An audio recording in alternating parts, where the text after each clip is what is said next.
In this video, we are going to talk about pacing and the ability to skip questions. Now, first off, I'm going to tell you something that is mind-blowing, at least from the GRE standpoint. Here it is. Every question is worth the same number of points. Wow. Why is that so mind-blowing? What's going on here with this statement?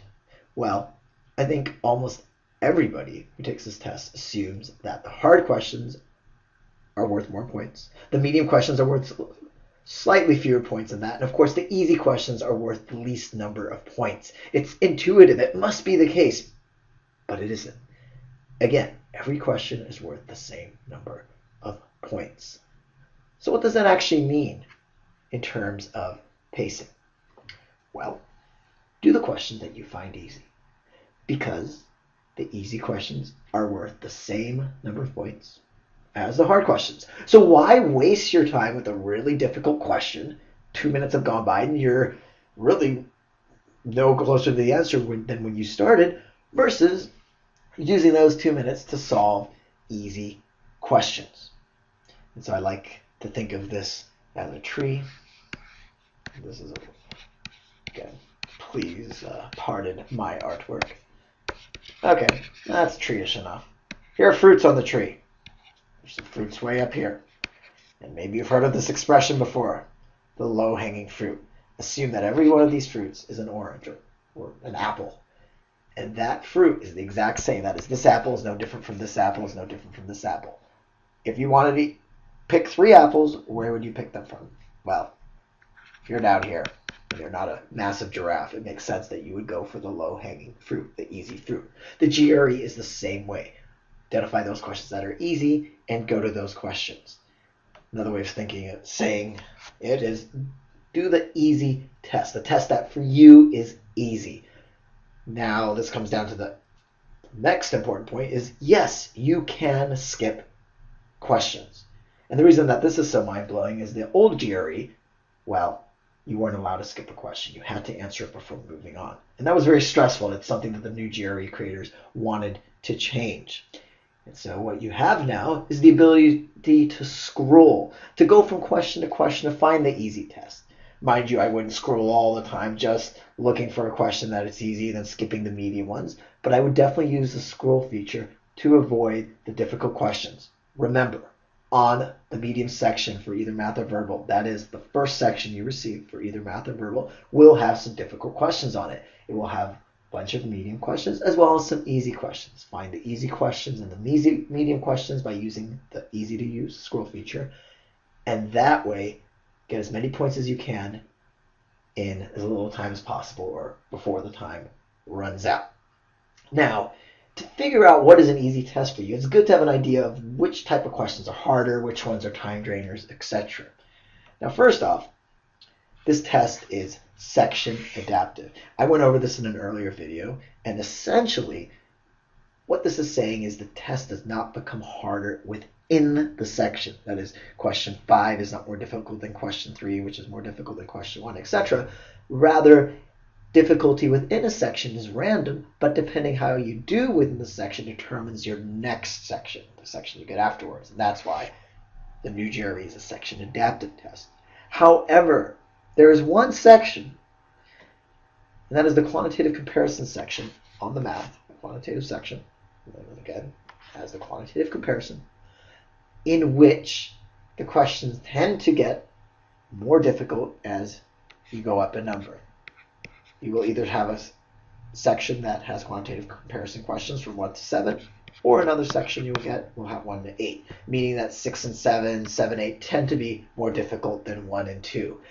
And that way, from a pacing standpoint, you know that, okay, it's a good idea to do first 4 or 5 questions, same here, and then maybe skip the harder ones, especially if you are pressed for time on the math section. Now, if you are very strong at math, then you may just want to go through each question as long as you don't get flustered and hit the wall as far as try to find the answer goes. You may want to just go all the way up to 7 and continue going.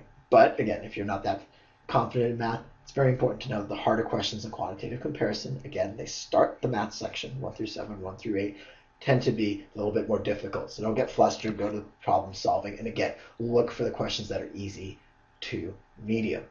Now, in terms of question types and the amount of time they take, let's talk about the time-consuming ones. First off, text completions. And you may balk and say, wait a second, no, I don't agree with this, because that one blank text completion is easy, and I agree. But what about the 2 blank, or even the dreaded 3 blank text completions? Those are the ones that are going to take you a long time. So instead of sitting there trying to dissect this sentence with 4 commas and a semicolon, skip it. Scroll, go on to something else. Choose another question. And again, when I say scroll, maybe this sounds confusing to you. I encourage you to take a mock test as soon as you can, either through GRE or through the GRE Creators ETS, or through Magoosh. We'll talk about that in a second. But again, going back to here, and time-consuming, 3 blank text completions, and some of the 2 blank text completions can take up a lot of your time. Then there's reading comprehension. Not all passages, but there are a couple of long ones. In fact, there's one very long one and one long one. Both of those have only 4 questions after them. So skip those. Come to them at the end. And then there are paragraph argument questions. Again, not all of these are difficult, and you maybe want to give a question a shot. Read it. But if you're struggling and you're thinking to yourself, wow, this is actually a long paragraph asking me to do a lot and understand a lot, and wow, it's really confusing. Again, don't think I'm not good at this. Think, I have encountered a difficult problem, and now I will skip this and come back to it if I have time. Now, I mentioned a second ago about these practice tests. It's one thing to hear me talk about the scroll feature, how different questions take more time and you have to kind of find your own strategy so you can find the easy test or the low-hanging fruit. But nothing can really prepare you the way that taking actual mock tests can. These actual practice tests. You'll pick up on the scroll feature really easily. And as far as, again, finding the questions that are easy for you, you'll develop a sense of that. So we have here Power Prep 2. This is the one from ETS that I mentioned a second ago. These are the writers of the test, Educational Testing Service. They write the GRE.